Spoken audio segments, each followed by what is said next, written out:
Hi everyone, I'm Lisa and welcome to my stamp studio. We've all got something to be thankful for, and there's no better way to say thanks than with a card.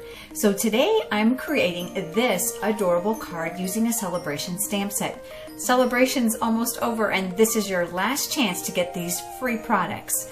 I want to thank barbstamps.com for the fabulous idea that I'm going to share with you today. So let's get over to the stamp table and get started. So we'll begin with Tangerine Tango cardstock. This measures 8.5 by 5.5, and we're going to begin by folding this in half. This will just make the base of our card. I have a piece of crushed curry cardstock, and this measures 4 by 5.25. I'm going to use this beautiful, lovely lace embossing folder.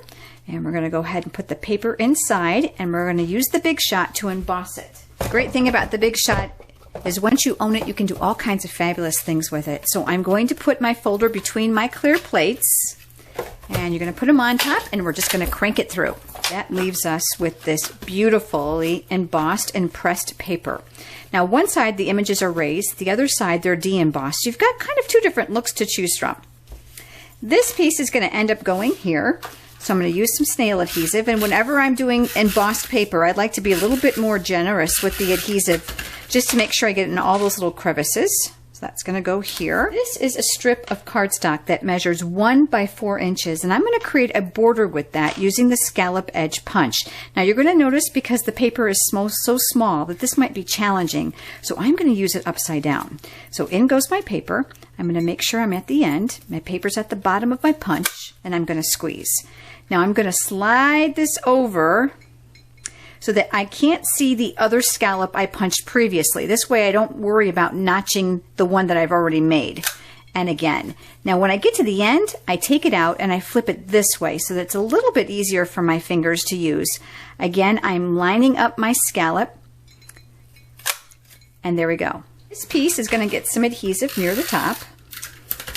And that's going to go here with our designer paper. So you can make this area as deep or as shallow as you want by just manipulating the paper up or down. That's entirely up to you, what your preference is. This paper is going to go right up here. So I'm going to use a little bit more adhesive on the back. And again, I'm going to be a little bit more generous than I normally am, only because I want to make sure it sticks in those crevices.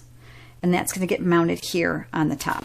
This is a scrap piece of Whisper White cardstock, and I'm using my crushed curry ink. And this little tag image comes from the celebration set, You Brighten My Day. Now this is only available for a little while longer, so you don't want to wait to get yours, which is free. Actually, I think tomorrow is the last day. Isn't tomorrow March 31st? It is. Where did that go? So I'm going to tap, and I'm going to stamp my image right on top of my scratch paper. The note tag punch is fabulous because it mimics this image. So I'm going to stick it inside here, and I'm just going to manipulate my paper and then punch it out. Just prior to the video, to save time, I punched 2 others, one from the Tangerine Tango and one from Night of Navy. Now I'm going to kind of cascade these, so I'm going to add a little bit of tape to the back, and let me show you what I mean.